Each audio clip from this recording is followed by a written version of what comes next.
I'm Robert Lockman, staff photographer at the Los Angeles Times. And I'm Allison Sheridan, the chief podcaster at the No Silicast podcast hosted at podfeet.com. We decided to take a look at the iPhone 5S camera. We wanted to look and see, is it really worth going to the iPhone 5S if you already had an iPhone 5 just for the camera alone? We're not looking at any other features except the camera. But then we thought, well, you can't just look at those two cameras, right? What's the big daddy in the iPhone, in the phone category for cameras? I would say Samsung with their S4, probably one of the more popular Android phones. Right, but then you've got the Nokia 1020. I know it's Windows Phone, but the Nokia 1020's got that 41 megapixel sensor. We've got to take a look at that, right? That's certainly a lot of megapixels in a phone and even in a regular camera. That's true, that's true. And then the HTC One, I hear a lot of people saying, well, yeah, but don't forget the HTC One camera. It's been, a lot of people like it better even than the Nokia 1020. I knew this was going to be a big project. It's a lot of cameras, it's a lot of pictures, and to try to get it done, in a short amount of time. Even with help. That's why I enlisted Allison to help out, because I knew I couldn't do it myself. So we thought we should take a lot of different kinds of pictures. One of the things I have a pet peeve with my phone cameras has always been trying to take a picture of a bright red flower. They tend to oversaturate and you just get these washed areas of all the exact same color of red. So we went in the search of some bougainvillea. We found some, I thought they were red. Robert, you said they were fuchsia. That's correct. I don't want to be wrong in the whole color thing here. And so we took some pictures of those and we took the cameras and we took 2 or 3 or 4 or 5 sometimes of each scene that we looked at. And then we took the best picture by each camera. So we showed the best of the best of the best in each case. Then we tried outdoors in bright sunlight, boat scenes. Reflected sunlight. Yeah, and actually those were the ones that were most similar. The biggest difference we saw, I think, was in low light. Right. So low light is where you take, at least half of your photos. You take them indoors, right? And it's really the weakness of most of the smartphone cameras. Because if you ever notice, how do your flash pictures look when you snap that and look at it? I like the green tinge that it gives Grandma. I think it's really attractive. I don't know. Sometimes it's almost hard to look at how bright and how washed out it can be. And the iPhone 5S, this is one of the big improvements, they say. So we decided to take a look at that. And does it make a difference? Is it going to make me want to get a new phone? And you have, we're also comparing these to what you can do with a cheap point and shoot, not even an expensive DSLR.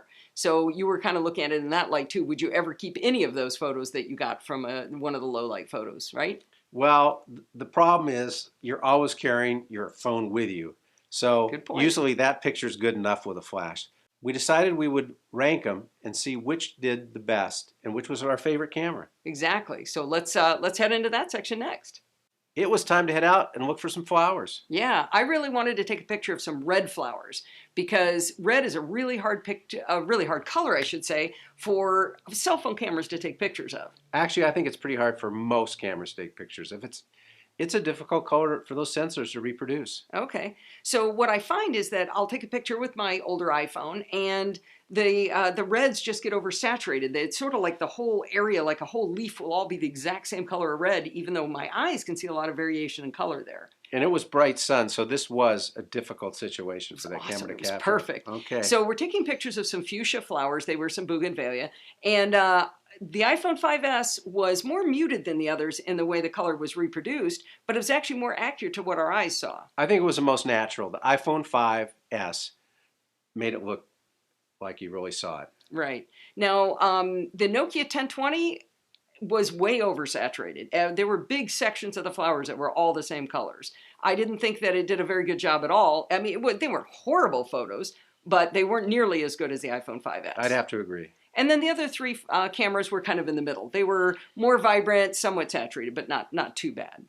Next, we headed over to the marina, and we found some brightly colored kayaks. I think it was good. It really gave us a good photograph to take that really showed a lot of contrast, bright sun, vivid colors, and actually some deep shadow. How do you think the cameras did?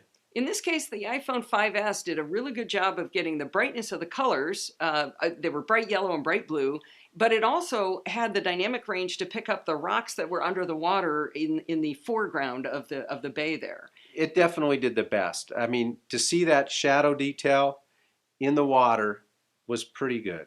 The other cameras had a tendency to either overexpose on the yellow kayak. The yellow kayak got wrecked in, I know it was in the 1020, and I think the Samsung might have done, Samsung did an interesting thing. The kayaks looked beautiful, and there was no detail at all in the water. So Yeah. you might have looked at that and went, wow, that's an awesome photo, and taken it home. So, you know, maybe a matter of taste there. If you wanted the full dynamic range, you would have been happier with the iPhone 5S. Yeah, I think the 5S was definitely the standout from all the other cameras. Next, we decided to head over to the jetty. This was a perfect spot because there were sailboats in the background, beautiful blue sky, and this is where the Nokia Lumia 1020 really stood out. The photographs from it were really beautiful, and you could certainly zoom into that sailboat a lot better than any of the other phones. Wouldn't you agree? Absolutely, absolutely. I do want to mention two cameras had a lot of trouble with this scene. The HTC One, 3 of the 4 photos I took were completely out of focus, and I don't know why. It had a terrible time focusing with that scene. And the one that was in focus, when we got it back and looked at it in high res, it was very over sharpened by the software in the camera. So that was a disappointment. The real disappointment, we were really liking, both of us were liking the Samsung Galaxy S4 in bright sunlight and blue skies. It was really rich and vibrant, looked really beautiful, but the camera kept failing. We have a photo of it failing, actually, that we'll show you here. And we would reboot the phone and it would fail again. We'd get one photo out of it and it would fail again. So unfortunately, the Samsung Galaxy S4 lost any chance in the running, and it was kind of a disappointment. I thought the 5S and the 5 both looked about the same in this scene. Yeah, they look good. And they look good. They didn't look bad. They looked good. You know, they looked okay. The Nokia 1020, just enough better to definitely take the spot. Then we started zooming in, and we had to do a lot of math here to figure out exactly how to compare them. This is a little over my head, so hold on here. So let's get out our calculus books here. But the Nokia 1020 is a 41 megapixel sensor, but that's as a circle. So when you actually take a rectangular photo, you don't get as many pixels. And we were doing these at 4:3, so we'd have comparable photos because the 5S and the 5 take a 4:3 photo. So you actually get fewer pixels. And I forget exactly, it's 30 some odd you get. So that's 4 times as many as the 8 megapixel sensor in the iPhone 5S. So you would think you could get 4 times closer. It turns out that's in 2 dimensions, so you have to square it to get 4 times, which means it's only twice as big. So when we zoomed in to 200% on the iPhone 5S picture, the boat we were looking at was the same size as the Nokia 1020 at 100%. Definitely the Nokia 1020 at 100% looked way better than the iPhone 5S, but it was only twice as big, if that makes any sense at all. Half as pixelated? It doesn't make sense to me because I just go out and snap the photos, and I think that's what most people do, don't you think? Exactly, exactly. But some people do want to zoom into photos, so I think it is an important It's an advantage. factor. Yeah. But it's not 8 times better No. or 10 times better. It was about twice. It's about twice as much zoom. Okay. Next, we decided to take a look at low light photography.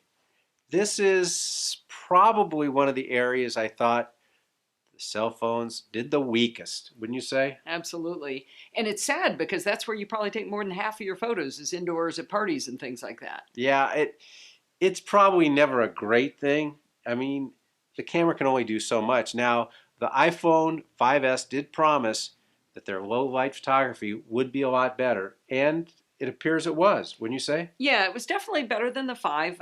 By the way, we're talking low light without a flash right now. We'll get to the flash in a minute. The 5S was pretty good. It had the least amount of grain and noise in it, I think. What was interesting, though, was that the Nokia was just dark. It was underexposed. A little bit, yeah. So we broke our rule. Yeah, we tried it. We used the exposure compensation dial. And when you got the correct exposure, that photograph was excellent. Better. It was way better. Yeah, it was a really good photo. It was really good for low light. So I have to say, if there's situations where you would actually need to use a lot of low light photography, having that Nokia Lumia 1020 really did a nice job. Yeah, yeah. So if you're someone who is willing to do that kind of thing, if you just want to be able to go click, click, click, click, click, you're not going to get a very good picture with the 1020. But if you're willing to do a swipe and then you get a bunch of dials and one of them is the exposure compensation and you just start cranking that up, you would see that you get a better photo. And with enough light, with opening that up, it actually came out with a really nice photo. Yeah, so straight out of the box, the 5S. But if you were willing to put a little effort in, you could go way above that with the 1020. I agree. Some of the other phones also didn't look, probably, what would you say was the worst of the group? Definitely the Samsung. The Samsung was horrible. If you didn't like someone, take a picture of them with the Samsung Galaxy Z4 in low light. I'd have to agree. There was a lot of grain in that photo. Next we tried flash photography. And again, this is one of my least favorite areas with a cell phone.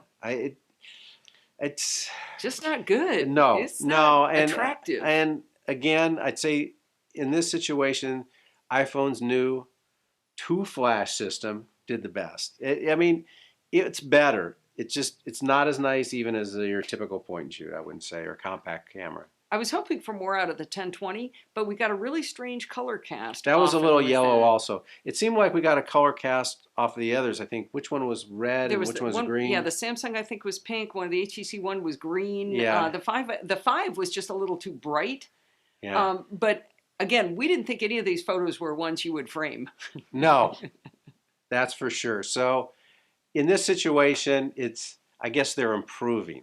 That would be the best way to look at the way it's getting better. But that's it. After looking at all the smartphones, I would say the iPhone 5S was the winner. If you're looking for a camera that you're just shooting on automatic in all types of scenes. What do you think? Yeah, I think so. I didn't think it would do as well as it did in so many different categories because we went back and forth a lot trying to judge these different cameras, and the two front runners are probably still the 1020 and the 5S. But looking at the 5S versus the 5, I'm not sure I saw enough to make me go, wow, you got to get a 5S just for the camera alone. I would agree. I would not probably upgrade. And that's actually, I wanted to see the camera to make that decision. Now, we didn't get into the advanced features like we explained before. So on the 5S, it's got a slow-mo feature that's really fun. It takes pictures at a video at 120 frames per second. You can slow pieces down. I know we've been having a lot of fun playing around with that. And then it's got a burst mode where I'm not exactly sure how it works, but it's supposed to take the best of a lot of shots. So there are some other functions just within the camera. And again, like in the 1020, we didn't explore all of the different functions of that camera either in its advanced features. Yeah, I think the 1020 is a great camera for someone who wants to have features like more control. More control. Mm-hmm. Manual focus, manual. Yeah, the exposure compensation. Yeah. It's got white balance you can change. Yeah, not many exactly. If you've got family and friends who will sit still while you do that. That's a good point. And we found that you were able to zoom in the photos more. So it kind of gives you what they're calling a telephoto just by having more pixels and being able to have a larger photograph. Right. And it doesn't sacrifice much in quality with the smaller sensor size. Not smaller sensor size, the smaller pixels. But it makes up for that in the way it combines those pixels together to make a better photo. So the 1020, I'd put it awfully close to the 5S. Yeah, it just depends. It had a few problems in the low light and a little bit of a color shift in some of the photos, which I think overall the iPhone 5S just did a better job. I'm afraid I have to say so too. Taking a look at all these cell phones was a lot of fun, but it was a lot of work, and I couldn't have done it without Allison. You know, with her expertise, there were issues with the computers, the cameras. Well, yeah, we had to figure out how to get Windows Phone photos onto a Mac and Android photos. It was awesome. I think we're ready, or we're probably ready for next year's crop, right? Exactly. If we start now, we'd be done by then. That's a good idea. For the Los Angeles Times, I'm Robert Lockman.